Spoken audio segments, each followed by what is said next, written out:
Good morning student. Class 12th में BST में आज हम हमारा तीसरा चैप्टर स्टार्ट करने जा रहे हैं जिसका नाम है प्रबंध के सिद्धांत एवं प्रबंध की तकनीकें।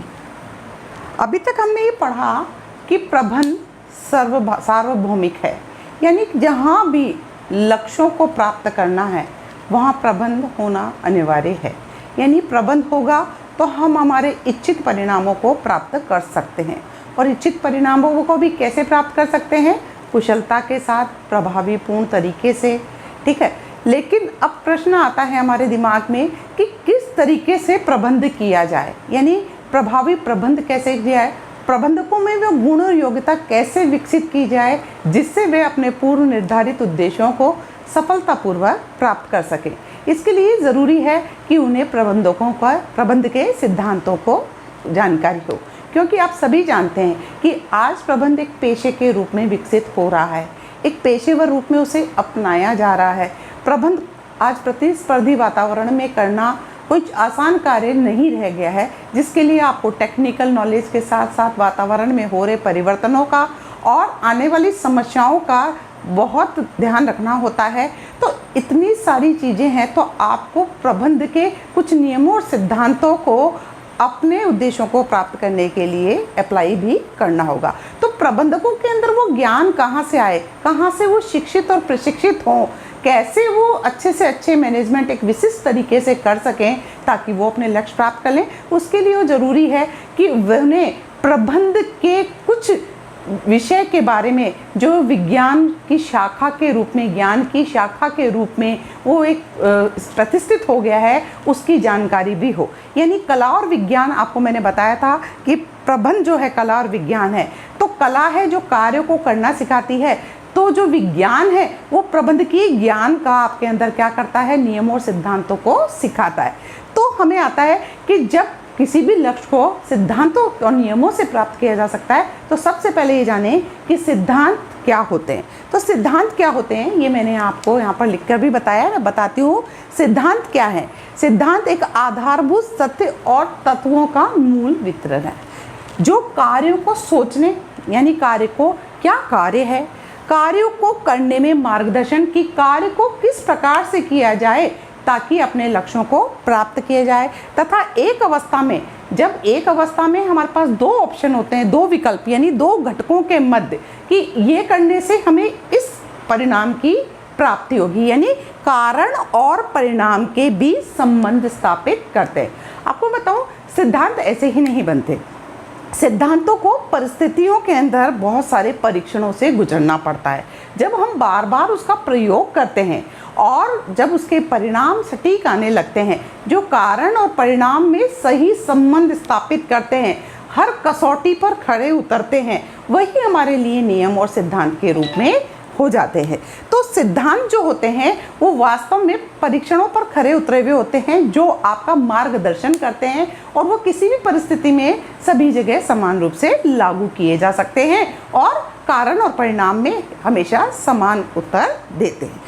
जॉर्ज टरी कहते हैं कि सिद्धांत क्या है? सत्य और आधारभूत विवरण है जो विचार और कार्य का क्या करते हैं, मार्गदर्शन करते हैं।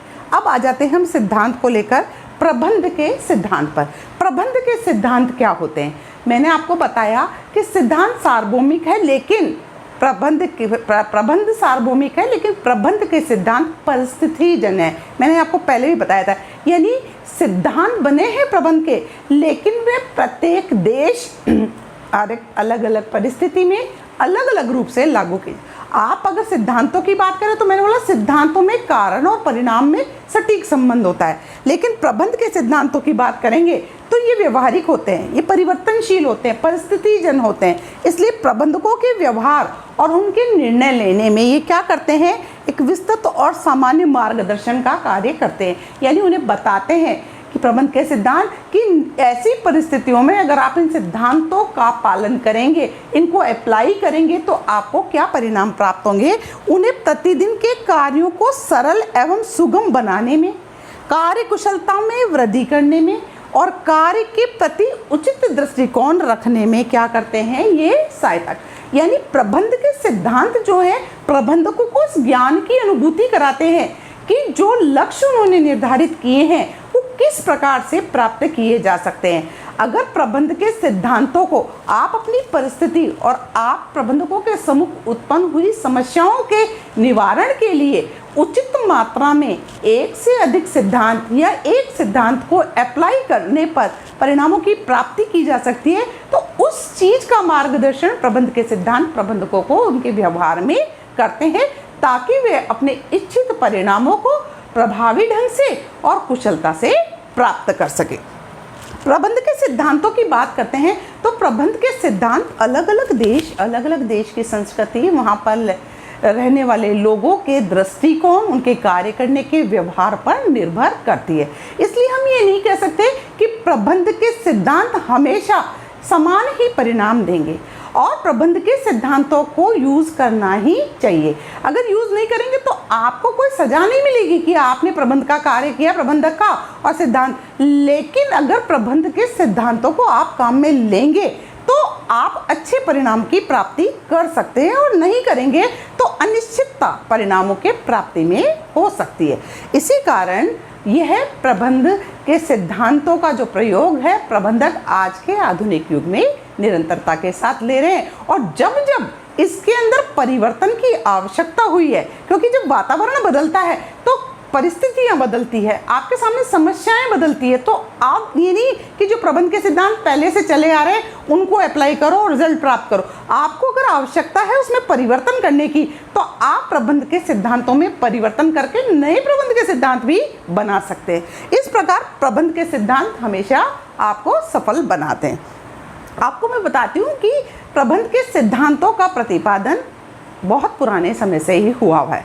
पहले वसुधैव कुटुंबकम यानी सबका भला हो, लेकिन बाद में प्रतिस्पर्धा का दौर आया जब हमारे जो ये वसुधैव कुटुंबकम है इसका धारणा बदल गई। सब अपने आप को श्रेष्ठ सिद्ध करने के अंदर लगे और श्रेष्ठ सिद्ध करने में प्रतियोगिता होती है।